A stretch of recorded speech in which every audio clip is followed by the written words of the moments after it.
Welcome to நம்ம வீட்டு சமையல். இன்றைக்கி நம்ம சமைக்க போகிறது dosa. Night tiffin dosa. Daily செய்கிற சாம்பார் வேணான்னுட்டு இன்றைக்கி தக்காளி கடையில் செய்ய போகிறேன். அந்த தக்காளி கடையிலுக்கு செய்யறதுக்கு என்னென்ன தேவை, எப்படி செய்கிறதுன்னு பாருங்கள்.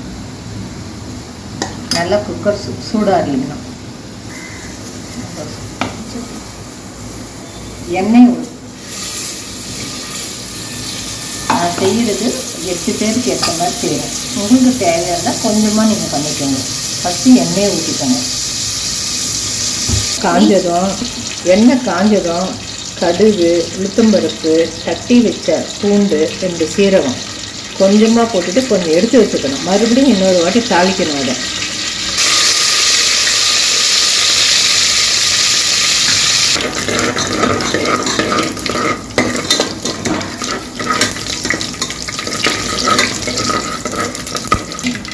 கடுகு நல்லா பொரிஞ்சதும் வெங்காயம், கருவேப்பிலை, பச்சை மிளகாய் மூணுத்தையும் போடணும்.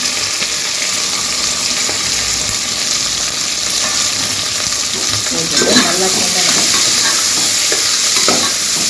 கிண்டிட்டு நல்லா கண்ணாடி பதம் வர மட்டும் வதங்கினா போதும்.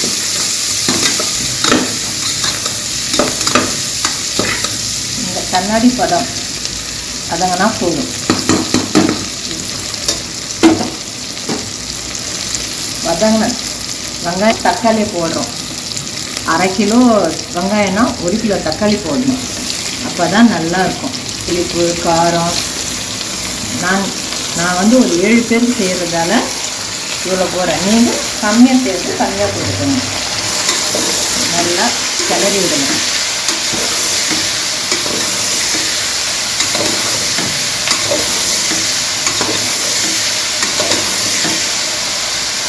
இது காஷ்மீரி சில்லி மிளகாத்தூள், இது சாம்பார் பொடி, இது மஞ்சத்தூள். இது 3 எடுத்து வச்சுக்கோங்க. சீக்கிரமாக வதங்கிறதுக்கு உப்பை மேலே போட்டுக்கோங்க. அது சீக்கிரமாக தண்ணி விட்டுடும்.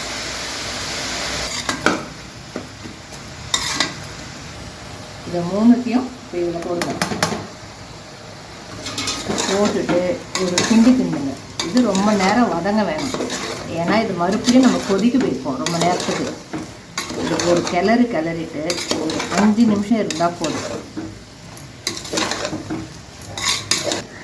இப்போது இந்த தக்காளி முழுகிற அளவுக்கு போதும். இந்த அளவுக்கு தண்ணி ஊற்றிட்டு நல்லா ஒரு கிளறிட்டு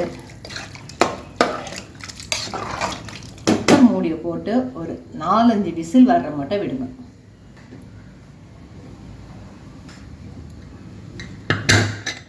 ஒரு 5 இல்லை 6 விசில் கூட வரலாம். நல்லா வந்த உடனே ஸ்லோ பண்ணி ஆஃப் பண்ணிவிடுங்க. அது 6 விசில் வச்சு விட்டாச்சு. விட்ட பிறகு இதை நம்ம ஓப்பன் பண்ணால் இப்படி வரும். தண்ணியெல்லாம் ஃபுல்லாக எடுத்துடணும். இது தண்ணியெல்லாம் இது மாதிரி வடிகட்டு. தண்ணியை எடுத்து தனியாக வச்சுட்டு இது நல்லா கடைஞ்சிட்ட பிறகு அது தண்ணியை மேலே ஊற்றிட்டு நல்லா கொதிக்க வைக்கணும்.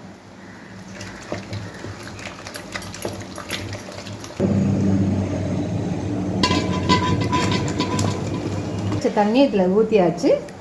இதை ஒரு கிளறிட்டு ஒரு கொதி வந்தால் போதும். ஏற்கனவே வெந்தாச்சு. நல்லா இருக்கும்.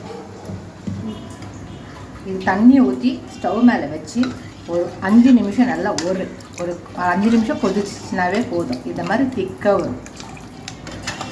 சுவையான தக்காளி கடையில் ரெடி. தோசையோடு சுட்டு சாப்பிட்டா ரொம்ப சுவையாக இருக்கும்.